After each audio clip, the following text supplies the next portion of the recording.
Olá, mulheres, a graça e a paz. Eu sou a pastora Evelyn e nós estamos lendo o livro Mulheres com Espadas, da Lisa Ver. É muito bom tê-la aqui comigo para mais um capítulo neste dia. Hoje vamos dar início ao capítulo de número 7, Forjando uma Espada. O processo de fabricação de uma espada é muito parecido com o processo de criação de uma vida. Fogo, água e pressão são os elementos usados para refinar o metal e temperar o aço, a fim de criar a espada. No processo de fabricação de uma espada, a pressão é normalmente aplicada imediatamente após o aquecimento. Ela funciona melhor quando o objeto é flexível, porque o que é rígido se quebra. A fabricação de uma espada envolve muitas marteladas. Minha história favorita sobre fabricação de espadas está no épico Os Guerreiros de Nin, de Stephen Langford. Um inimigo sombrio e cruel invadiu a Terra, e para combatê-lo é necessária uma espada de luz. Não há como fazer justiça ao que o livro de Langford descreve, mas é suficiente dizer que o interior da espada é moldado com pedaços separados de metal, que são trabalhados e transformados em uma única peça. O processo de fabricação de uma espada não é totalmente diferente do processo de tecelagem. Uma vez aquecido, aquilo que é rígido torna-se flexível e suficiente para ser trançado e torcido, criando então uma tensão que funde os fios separados em um único fio. Em seguida, o metal entremeado vai ao fogo para ser aquecido. Depois, ele é esfriado, martelado e esticado mais uma vez. Essa dança entre extremos é um processo conhecido como têmpera ou temperamento. Depois é a vez das marteladas, dos moldes e do polimento antes de uma lâmina surgir e estar pronta para ser afixada a um punho, que também foi processado e submetido à têmpera para ser manuseado. Da mesma forma, Deus usa elementos como o fogo, a água e a pressão para refinar suas filhas, a fim de transformar nossas fraquezas em força e nossa rigidez em flexibilidade. Ele afina uma vida sem forma e a transforma em uma vida com um propósito afiado e focado. Água. A água é um composto cheio de contradições. Acabei de olhar pela janela do meu hotel e no meu limitado campo de visão vejo crianças rindo e brincando nas águas rasas, calmas e claras do Oceano Pacífico. Ao mesmo tempo, longe no horizonte, vejo ondas sombrias se movimentando, a evidência de uma maré alta e traiçoeira. Você precisa amar nosso maravilhoso Deus que criou a água como um meio único no qual podemos brincar e, ao mesmo tempo, tem o poder de nos matar. A água tem o poder de refrescar ou inundar. Ela pode, gentilmente, nos levar à superfície, em uma boia, ou nos afogar em uma profundidade. Você não sobrevive muito tempo sem ela e nem muito tempo dentro dela. A água tem o poder de gentilmente lavar e irrigar campos ou destruir cidades com a onda de um tsunami. Fogo. O fogo nos atrai com a promessa de nos aquecer, mas chegue muito perto e você irá se queimar. O fogo controlado refina, mas o incêndio descontrolado consome. O fogo pode iluminar com segurança ou deixar um rastro de destruição e cinzas em seu caminho. O fogo é ao mesmo tempo amigo e inimigo da humanidade, uma força da natureza a ser canalizada, mas com a qual nunca se deve brincar. A habilidade de fazer e conter o fogo é um dos talentos que diferencia o homem do reino animal. Com o passar dos milênios, aprendemos a intensificar a temperatura das chamas para que as formas possam mudar. Sob o calor intenso, sólidos se tornam líquidos e aprendemos a aquecer fornalhas a mais de 1800 graus Celsius para combinar ferro com outras ligas e criar algo robusto e sólido como um aço. Essa fundição de matérias produz metais que possuem as melhores propriedades de cada material. Uma vez misturados de forma que não haja separação, eles são resfriados e se tornam novamente um sólido, que pode ser moldado à medida que seu tom sob o efeito do calor. Sob o efeito do calor, muda de branco ardente para laranja e, finalmente, para cinza fosco. Vemos essa transformação no sopro do vidro e na criação do cristal. Vasos magníficos com a habilidade de conter água são criados a partir da fusão de partículas tão minúsculas e desconexas quanto a areia. A água e o fogo são também elementos tangíveis que assumem múltiplos significados em nossa caminhada espiritual. Não temas, porque eu te criei, porque eu te remi, chamei-te pelo teu nome, tu és meu. Quando passares pelas águas, eu serei contigo. Quando pelos rios, eles não te submergirão. Quando passares pelo fogo, não te queimarás, nem a chama arderá em ti. Isaías 43, do 1 ao 2.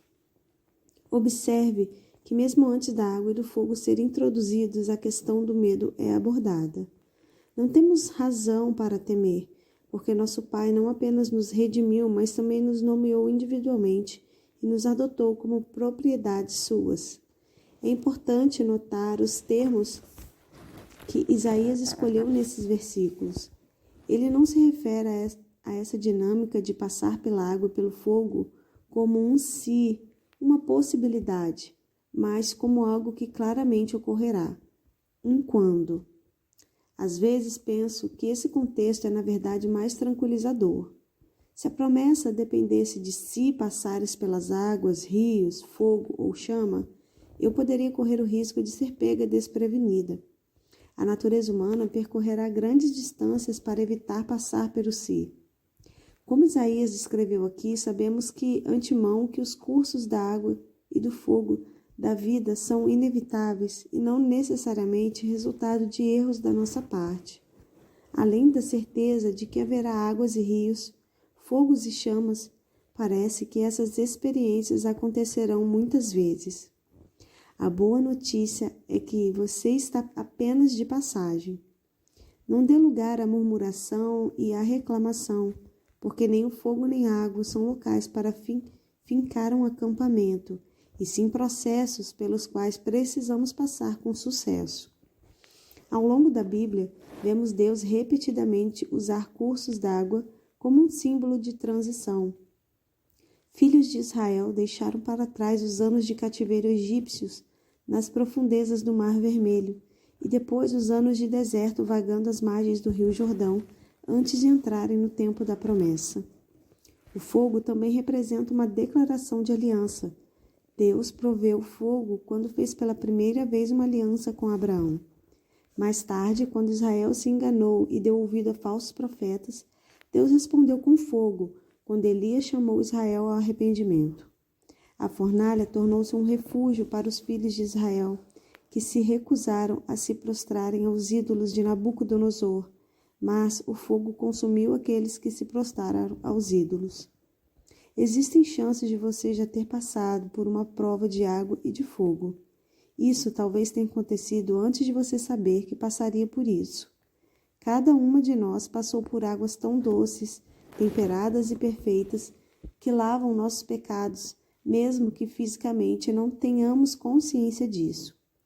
Existe um momento de imersão na água, quando enterramos nossa velha vida e ressuscitamos renovadas, como no sacramento do batismo.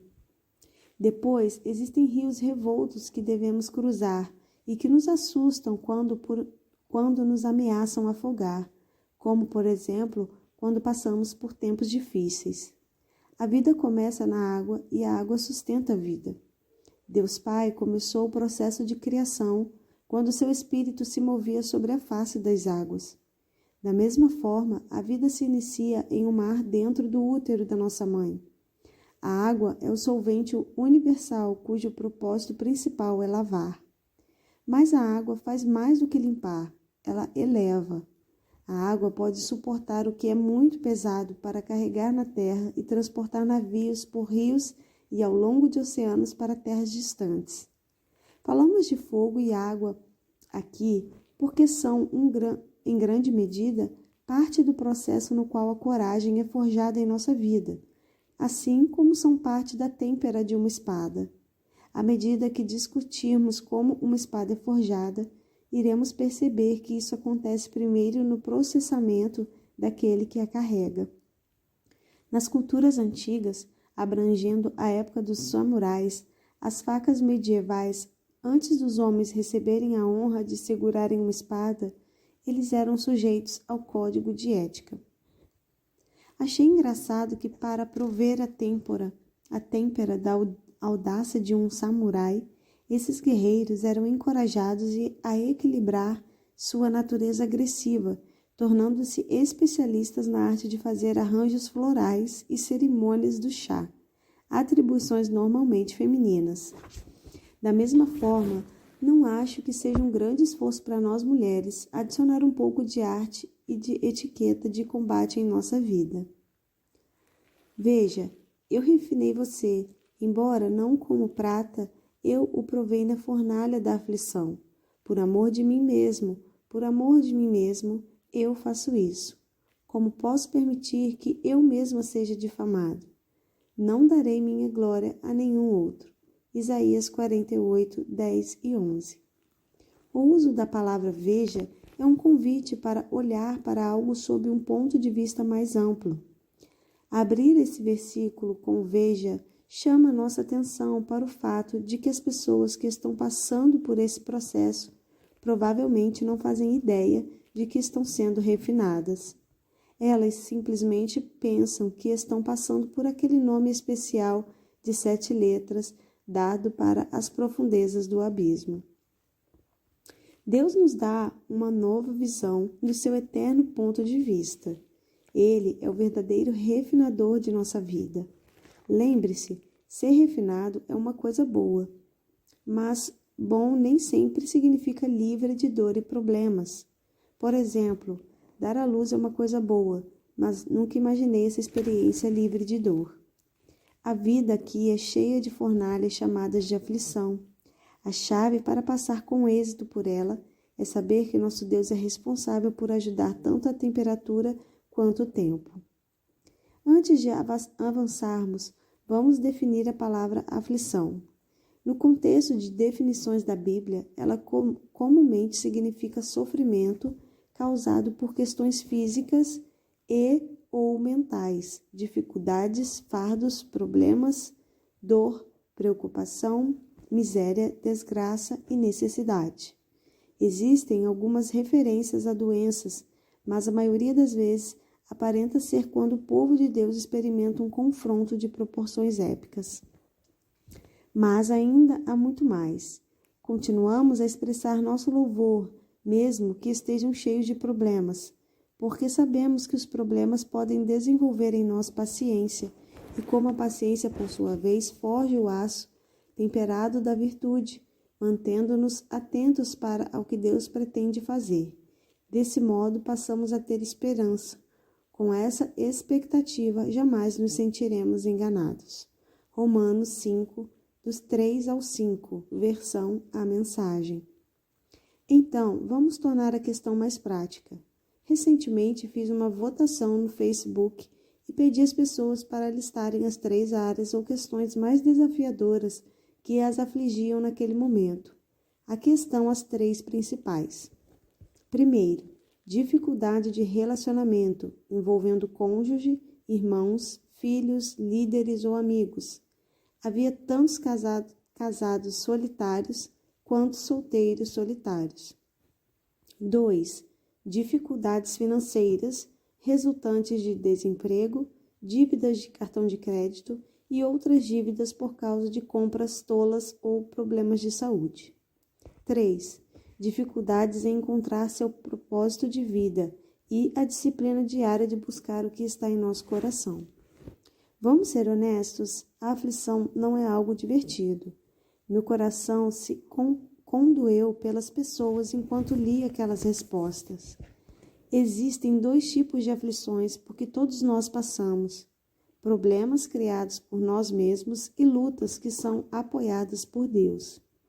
Não creio que Deus sempre seja o responsável pelos nossos problemas, mas Ele os usa como uma oportunidade para nos refinar para a sua glória.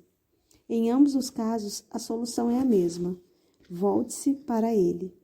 Ele é a nossa fonte e sua palavra é tanto sua vontade quanto nossa arma de promessa. Existe uma razão porque a expressão libere seu fogo tem um significado penetrante.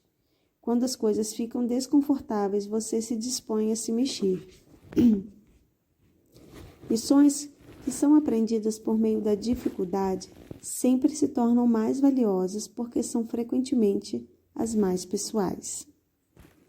Pressão. Então, a pressão é adicionada à dinâmica do fogo e da água. Para explorar o que esse processo de têmpera pode significar à luz da Bíblia, vou me inspirar em alguns dos meus versículos bíblicos favoritos encontrados no livro de Tiago. A versão Almeida Revista e Atualizada nos convida. Meus irmãos, tende por motivo de toda alegria ao passardes por várias provações. Tiago 1:2. Bem, acho que você já sabe que as provações não escolhem gênero específico. Apenas para que as garotas sintam-se um pouco mais incluídas nessa admoestação, irei adicionar o mesmo versículo na versão A Mensagem. Amigos, quando lutas e aflições os atingirem em cheio, saibam que isso é um presente especial. Tiago está falando sério? Ele está simplesmente nos dizendo para considerar as provações como motivo de toda alegria e para considerar lutas e desafios que nos pressionam em todas as direções como presentes? Imagine ligar para sua melhor amiga no pior dia da sua vida e depois de você contar para ela aos prantos os detalhes das provações inesperadas, vindas de todos os lados, ela exclamar com empolgação: "Que presente! Vamos celebrar! Amiga, você tem muita sorte." Você provavelmente desligará o telefone na cara dela e ligará para outra amiga que irá ao menos dizer que sente muito por seu dia ter sido tão difícil e prometerá orar para que amanhã seja melhor. Talvez esse seja o momento no qual o confronto entre nossa perspectiva humana e o ponto de vista do céu seja mais evidente. Nosso Deus ama triunfar sobre o que parece impossível, portanto, ele chama de oportunidade uma cilada sem a menor chance de escape. Acima de tudo, Tiago era irmão de Jesus. Então, ele pode saber de algum detalhe que ignoramos, porque ele diz: sabendo que a provação da vossa fé, uma vez confirmada, produz esperança. A versão da Bíblia, a Mensagem, descreve o processo dessa forma: vocês verão como a fé será fortalecida e como terão forças para continuar até o fim. Tudo bem, chegou a hora da verdade. Sei que sob pressão minha fé é exposta e colocada à prova, e às vezes não gosto do que vejo. Sinto todo o peso das circunstâncias e, de repente, o que vejo no espelho não tem nada de bonito. Não apenas a imagem é feia, como perseverança também não é a palavra certa para descrever a maneira como reajo. Não creio que o propósito de Deus ao nos provar seja que os meninos vençam e as meninas se lamentem. Então entendi que era hora de ganhar coragem. A dinâmica das ações faz com que o invisível se torne visível. Sob pressão, as coisas não pareciam escondidas na ausência de dificuldade. Aparecem. Deus deseja que tenhamos sucesso, quer que estejamos sob pressão ou nos movendo livremente. A vida não é como ir ao massagista, onde você pode escolher o nível de intensidade que agrada. Quando a dificuldade ataca, ninguém pergunta se você gostaria de um nível de pressão leve, moderado ou intenso. Filhas refinadas por Deus são resilientes. Temos a capacidade de florescer em meio a todos os tipos de tentações e em todas as estações. Moro no Colorado, onde o inverno é longo e a primavera é quase inexistente. Em condições climáticas normais, podemos ter uma nevasca e, de repente, ser verão. Se desejo que certos tipos de flores cresçam sob esse clima, preciso alterar as condições. Crio o inverno brando artificial, colocando luzes elétricas na gaveta de um refrigerador. Faço a mesma coisa criando uma falsa primavera, que ocorre na segurança da janela da lavanderia. E uau, minhas flores crescem fora da estação. Penso que Deus gosta de fazer a mesma coisa, mas através de um processo muito diferente. Provações e pressões são o que nos fazem florescer ou murchar. No versículo a seguir, Tiago, capítulo 1, exalta a virtude de resistir às provações. Ora, a perseverança deve ter ação completa para que sejais perfeitos e íntegros, em nada deficientes. Versículo 4. Para aquelas que nós que precisamos ler esse versículo em uma linguagem um pouco mais clara, existe a versão à mensagem. Por isso, não desistam facilmente. Essa perseverança os ajudará a amadurecer e a desenvolver plenamente o caráter de vocês. Todas nós passamos por provas. Então, por que não permitir que elas tenham um efeito completo? Aprendi que se eu desisto de uma coisa muito cedo, isso normalmente significa uma nova prova no futuro. Dizem que quando você está trabalhando um grupo muscular, o crescimento aparece quando você chega ao ponto de não suportar mais exercitá-lo. Quando se rende e entrega tudo o que pode entregar alguma forma, você tira um pouco mais de uma fonte que vem de Deus e está fora de você, e você entrega só um pouco mais uma palavra gentil, mais um toque que demonstra que você se importa, mais uma palavra de perdão, mais uma oração, mais uma ligação. Em outras palavras, ser consistente durante uma provação tempera sua fé e ajuda você a alcançar a maturidade plena. Essa abordagem exige sabedoria celestial. Então Tiago acrescenta o versículo 5. Se, porém, algum de vós necessita de sabedoria, peça a Deus, que a todos dá liberalmente, e nada lhe impropera, e ser-lhe-á concedida.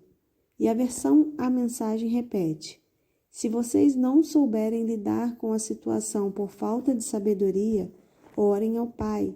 É com muita alegria que Ele os ajudará. Vocês serão atendidos e não serão ignorados quando pedirem ajuda. Deus é a nossa fonte de sabedoria. Ele é generoso e não egoísta em seu conselho. Creio que Ele estrategicamente nos coloca em uma posição no qual tenhamos que pedir a ajuda dEle. Deus não está sentado no céu sem se envolver, com os braços cruzados, dizendo para Jesus: você pode acreditar nisso? Eles ainda não entenderam. Não, Ele ama quando o envolvemos no processo. O fato é que Deus começou o seu projeto de construção em mim antes que o projeto estivesse terminado. Por isso, frequentemente acordo sem sequer saber onde estou, muito menos o que devo dizer. Eu digo: Pai Celestial, hoje preciso da tua sabedoria. E Ele responde: Filha, você está sob a minha cobertura. Mas parece que Deus gosta que essas orações sejam feitas de uma maneira ainda mais específica. Peça, porém, com fé, em nada duvidando, pois o que duvida é semelhante à onda do mar, impelido e agitado pelo vento. Não suponha esse homem que alcançará do Senhor alguma coisa. Homem de ânimo dobre, inconstante em todos os seus caminhos. Tiago 1, do 6 ao 8. Tenham toda a coragem ao pedir e acreditem de verdade, sem pensar duas vezes. Os que duvidam quando oram são como as ondas do mar, levadas pelo vento. Não pensem que essa gente conseguirá receber alguma coisa do Senhor, pois nunca tomam uma atitude e sempre duvidam de tudo. Tiago 1, do 6 ao 8, versão A Mensagem. Deus ama quando oramos com coragem e sem nenhuma sombra de dúvida. Gosto de pensar o seguinte: Deus nos convida a orar de uma maneira que assusta o que está assustado dentro de nós. Nos últimos anos, Deus tem dado um grande crescimento a meu marido John, a toda a equipe da Manchester International e a mim. Não tivemos escolha, a não ser unir corações e mãos e levantar orações que impressionassem nossos ouvidos e fizessem nosso coração soltar pela boca. Uma dessas situações foi quando John compartilhou com nossa equipe de liderança que ele realmente sentiu Deus nos desafiando a distribuir 250 mil livros ao longo de um ano. Fiquei perplexa. Nunca tínhamos doado mais do que 70 mil livros em um ano. 250 mil parecia um salto bastante grande a ser dado. Então sugeri, o que você acha de começar distribuindo 100 mil? Esse não foi o meu melhor momento. John respondeu muito rapidamente, antes que minha dúvida enchesse o ambiente. Lisa, minha fé me diz que são 250 mil livros. Bem, lá estávamos nós. Levantamo-nos e fizemos uma oração que parecia inalcançável naquele momento. Mas, para ser bem honesta, se você não estiver orando o tipo de oração que a assusta, sua oração certamente não está assustando o nosso inimigo. Aparentemente, o nosso pedido corajoso era exatamente o que o céu esperava ouvir.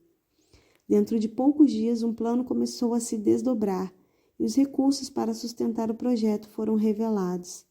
Igrejas, amigos e até um astro do rock se tornaram nossos parceiros no desafio de ver as mensagens que ministramos viajarem livres de qualquer custo para várias nações. Os livros foram traduzidos para árabe, farsi, armênio, urdu, chinês, vietnamita, búlgaro, indonésio e muitas outras línguas. Livros em línguas que eu nem sei como pronunciar chegaram às mãos de líderes isolados e irmãos e irmãs distantes. Espadas podem ser de 2 gumes, mas nunca de ânimo dobre. Se escolhermos atacar, precisamos atacar de verdade. Então, amada, depende de você. Você pode correr e se esconder, murmurar e chorar na tentativa de escapar das dificuldades da vida, e ao fazer isso acabar sendo vencida. Ou você pode escolher permitir que a adversidade seja como fogo em sua vida, temperando sua força. Amigos, está claro para nós que Ele não apenas ama muito vocês, mas também os preparou para algo muito especial. Quando a mensagem que pregamos os alcançou, não foram apenas palavras. Algo aconteceu com vocês e sua convicção foi fortalecida pelo Espírito Santo. 1 Tessalonicenses 5, capítulo 1, versículo 5, versão A Mensagem. Ao encerrarmos este capítulo, esta é a minha oração por você. Querido Pai Celestial, que nós, tuas filhas, sejamos com o teu coração o propósito celestial. Que nossa vida seja uma expressão completamente tecida de tudo que o Senhor anseia que vivamos, toquemos, vejamos e ouçamos. E tenhamos. Faça-nos um. Nós nos submetemos ao teu processo. Faz o teu querer na forja ardente e no batismo das águas. Molda-nos em algo tão forte e flexível que todas as áreas de nossa vida declarem o teu amor e poder para salvar, em nome de Jesus. Amém. Nas próximas páginas, iremos aprender a empunhar essa espada com propósito.